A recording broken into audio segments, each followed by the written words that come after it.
male ban rodan ngech ka dagri na titing career ban writing ka tong nas gwa same hope trust dream vision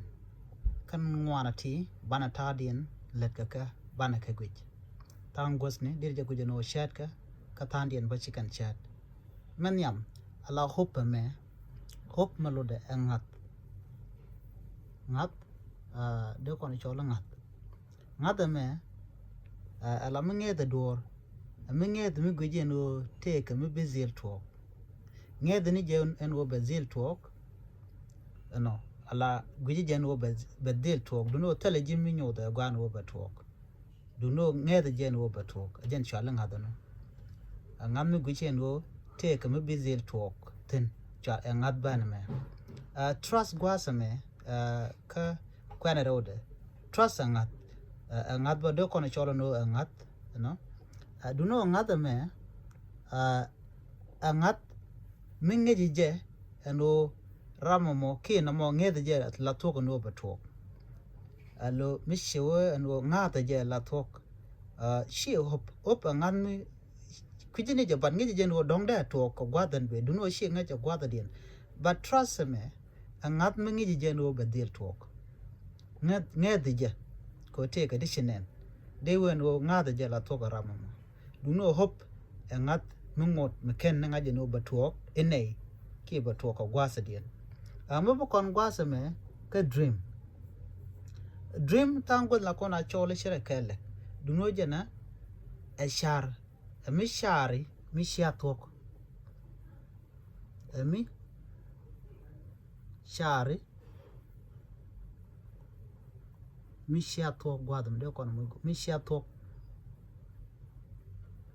alojin she sharpan baduno she to jen shale dream ko tel ti ya pink kwide she dream ne jen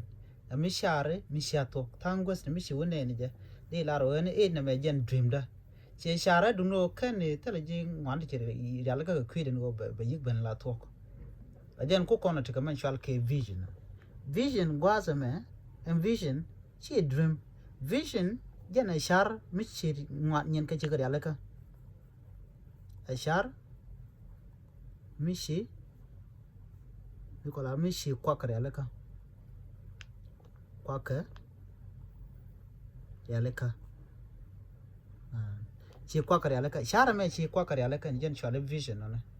no ashar mishi kwakare aleka take a plan ka take ngwanti yapin ka kwide alo neme atok che ka dream mishi atok chi ngada no batok la tok vision you know she kwaka chigari aleka alo jen che de fail de yik to ko gwasa danen da to ka je na me bi de dien bi jangat hop angat vision wo to ko gwasen be dundo chi ngada long trust ajena no ba angat dundo en trust me angat minge de je la to ko lo shi ne no ngede je angat minge de dor ko shi ngaje no da long la ne ke long je la ne dream a mishare misha talk che shar pan dundo che talk kan ban che talk vision a shar mishare mishi kwa ka chigari aleka lo chira ka shar mu talk no jen lot vision no ko chi tin kona bla chigari aleka shale vision but dream char ne ka nge do ba kan ni ro aleka gwa ka kwide de de chunga je no en ban nyogo je ko do den chuje pero je no jin bi nyoga nasin ko ken ko de kan ba de kan ngajban bi ata kamal bye bye